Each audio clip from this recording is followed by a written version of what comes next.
Shalom. Selamat pagi Bapak Ibu, saudara-saudari yang dikasihi Tuhan Yesus Kristus dimanapun Anda berada. Senang sekali kita boleh dengar-dengaran, mari kita bersatu di dalam doa. Bapak Ibu dalam kerajaan surga, selamat pagi Tuhan. Terima kasih ya Bapak atas perlindungan penyertaan-Mu dalam istirahat kami. Tuhan memberikan hari yang baru buat kami. Kami boleh beraktivitas di hari yang baru ini. Terima kasih Tuhan. Tuntun kami ya Bapak.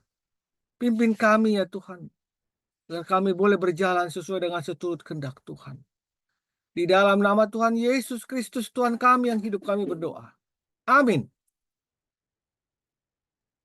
Bapak Ibu yang dikasih Tuhan, nats kita pada pagi hari ini diambil dari Lukas 19 ayat 8.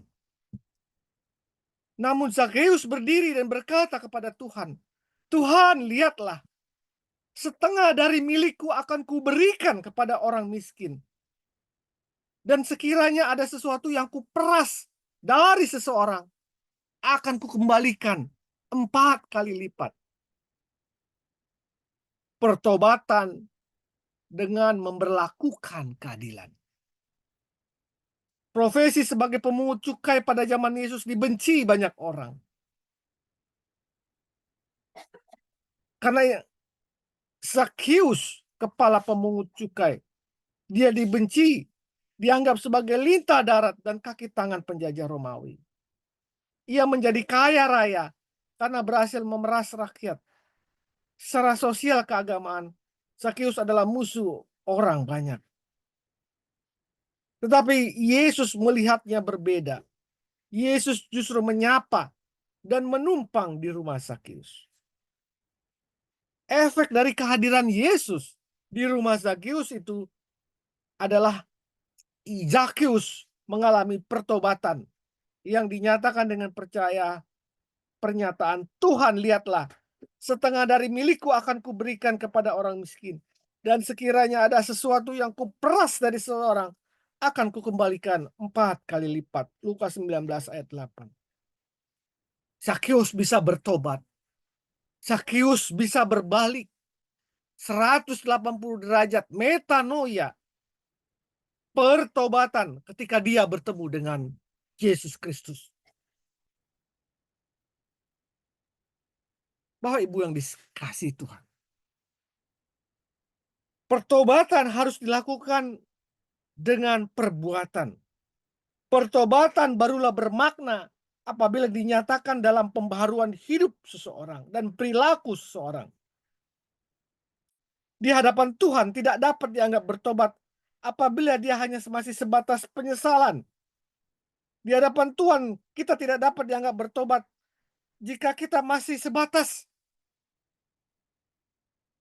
menyesal, hanya sebatas ekspresi emosional, tetapi belum merupakan wujud kehidupan yang dibaharui dalam kehidupan kita.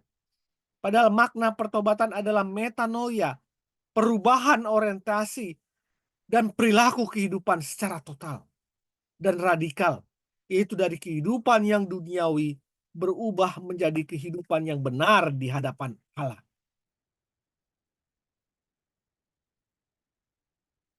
Tuhan menyampaikan teguran yang sangat keras kepada kita. Jangan lagi membawa persembahan yang sia-sia. Persembahan dupa adalah hal yang menjijikan bagiku. Perayaan bulan baru dan sabat atau pertemuan-pertemuan, aku tidak tahan melihat perkumpulan raya yang disertai kejahatan. Bapak Ibu yang dikasih Tuhan, setiap diri kita awalnya adalah manusia pembohong, manusia munafik. Kita dapat membungkus kepalsuan dan kemunafikan kita. Misalnya dengan kegiatan melayani Tuhan. Kita bisa membungkus kepalsuan dan bisa membungkus kemunafikan kita dengan aktif sebagai penggiat di gereja, aktivis di gereja, memberikan persembahan, membela orang miskin dan sebagainya. Kegiatan-kegiatan yang nampaknya saleh tersebut dapat kita manipulasi menjadi suatu kemunafikan apabila pertobatan kita tidak dilandasi oleh integritas kehidupan kita, yaitu hidup baru di dalam Kristus. Karena itu, bertobatlah. Karena itu, lakukanlah pelayanan Tuhan dengan pertobatan dan integritas diri yang lahir dari hati yang hancur serta jiwa yang remuk. Sebab tanpa pertobatan dan integritas diri, kehidupan kita akan jauh dari keselamatan Allah. Mari kita berdoa.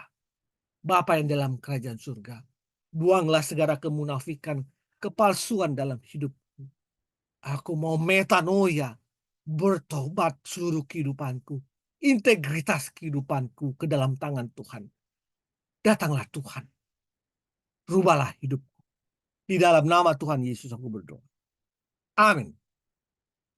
Selamat pagi, selamat berkarya. Tuhan Yesus memberkati. Amin.